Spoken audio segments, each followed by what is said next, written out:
ಜೊತೆ ಮಾತಾಡೋದಿತ್ತು, ಅದಕ್ಕೆ ಬಂದೆ. ನನ್ನ ಜೊತೆ ಮಾತನಾಡಲಿಕ್ಕೆ ನೀನೇನು ನನ್ನ ಮಗನ ಇಲ್ಲ ಮೊಮ್ಮಗನ?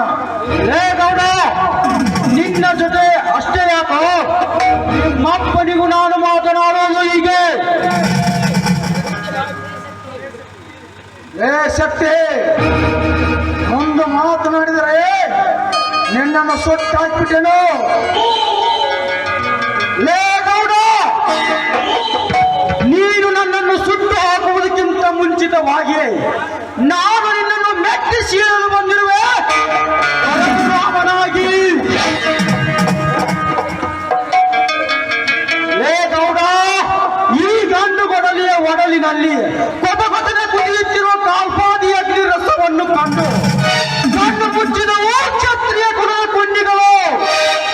ಇದರ ಹೊಟ್ಟೆಯಲ್ಲಿ ಹುದುಗಿಕೊಂಡಿದೆ ಯುಗ ಯುಗಾಂತರ ವಿಪ್ಲವಗಳ ಕ್ರಾಂತಿಗಳು. ಗೌಡ, ನನ್ನ ಹೆಂಡತಿಯ ಶೀಲಕ್ಕೆ ಯಾರು ಕಾರಣ? ಹೇಳೋ ಬಟ್ಟಿ ಮಗನೇ.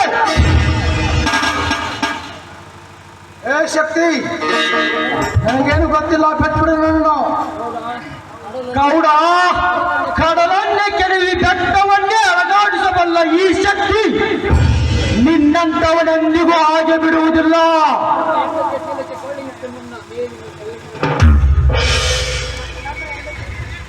ನನ್ನ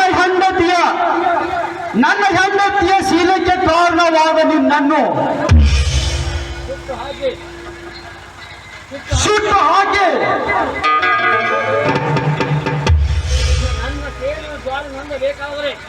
ನನ್ನ ಸೇಡಿನ ಜ್ವಾಲೆ ನಂದಬೇಕಾದರೆ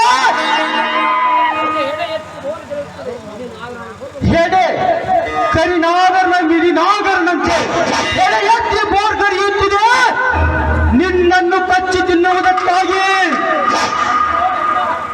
ನಿಜ ಬಗುತ್ತಿಯೋ ಇಲ್ಲ, ಬೋರ್ಡು ಮುರಿದು ನೇಣು ಹಾಕು. ಏ ಶಕ್ತಿ, ನನ್ನನ್ನು ಎದುರು ಹಾಕಿಕೊಳ್ಳುವ ಧೈರ್ಯ ಯಾವ ಗಂಡಸಿಗೈತೆ ಈ ನಾಡಿನಲ್ಲಿ? ಅಲ್ಲ, ಚಕ್ರವನ್ನು ಗೆದ್ದವ ನಾನು, ಚಾಮುಂಡಿಯ ಖಡ್ಗವನ್ನು ಕದ್ದು ಪರಮೇಶ್ವರನನ್ನು ಗೆದ್ದವ ನಾನು. ಅಂದಾಗ ನನ್ನ ಮಟ್ಟುವ ಧೈರ್ಯ ಯಾವನಿಗೈತೆ ಈ ಭೂಮಿ ಮೇಲೆ?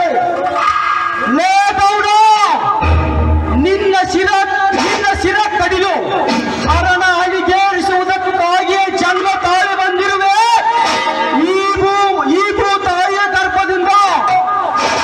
ಗೌಡ, ನನ್ನ ಜೋಳದ ಗೂಡಿಗೆ ಬೆಂಕಿ ಇಟ್ಟು ನನ್ನ ಹೆಂಡತಿ ಅತ್ತಿಗೆಯನ್ನು ತಪ್ಪಿಸಿಕೊಳ್ಳುವುದಕ್ಕಾಗಿ ಅವರನ್ನು ಗಂಡಂದರಿಂದ ದೂರಾಗಿಸಿದೆ. ಆಸ್ತಿ ಆಸೆಕ್ಕಾಗಿ ನಮ್ಮ ಅಣ್ಣನನ್ನು ಕಂಬಕ್ಕೆ ಕಟ್ಟಿ ಹೊಡೆದು ಅವನ ಕಣ್ಣು ಕೂಡ ಕಿತ್ತು ಬಿಟ್ಟೆ. ಆ ನಿನ್ನ ಕೊಲೆ ಪಾತಕ್ಕಾಗಿ ಆ ತ್ರಿವಿಕ್ರಮನ ಸುದರ್ಶನ ಚಕ್ರವೇ ಅಂತವರೇ ನಿನ್ನ ಶಿರ ಕಡಿಯದೆ ಬಿಡಲಾರೆ. ಜೈ ಭಾರ್ಗವ ರಾಮ.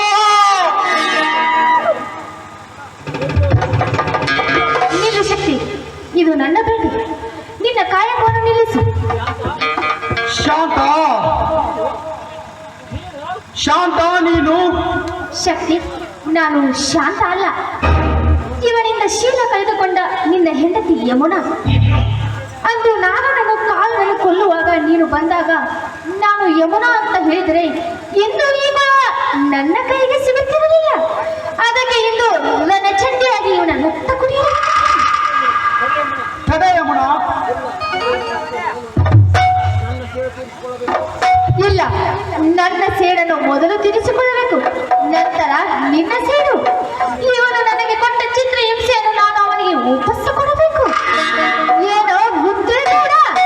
ಹರೆಯದ ವಯಸ್ಸಿನಲ್ಲಿ ಸಾಕಷ್ಟು ಜನರಿಗೆ ಕಷ್ಟಪಟ್ಟು ಅವರ ಶೀಲವನ್ನು ಹಾಳು ಮಾಡಿ ಕಣ್ಣೀರು ಹಾಕಿಸಿದೆಯಲ್ಲ. ಏ ಪೋಲಿ ಮಗನೇ,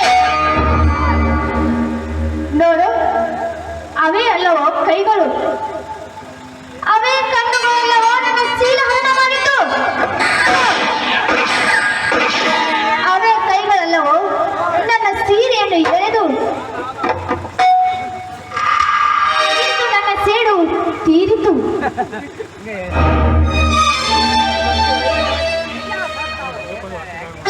ಆಯಿತು ಯಮುನಾ, ನಿನ್ನ ಸೇವೆ ತೀರಿಸಿಕೊಂಡಿಯಲ್ಲವೇ? ಸರಿ, ಹಾಗಾದರೆ ಹೋಗೋಣಪ್ಪ. ಇಲ್ಲ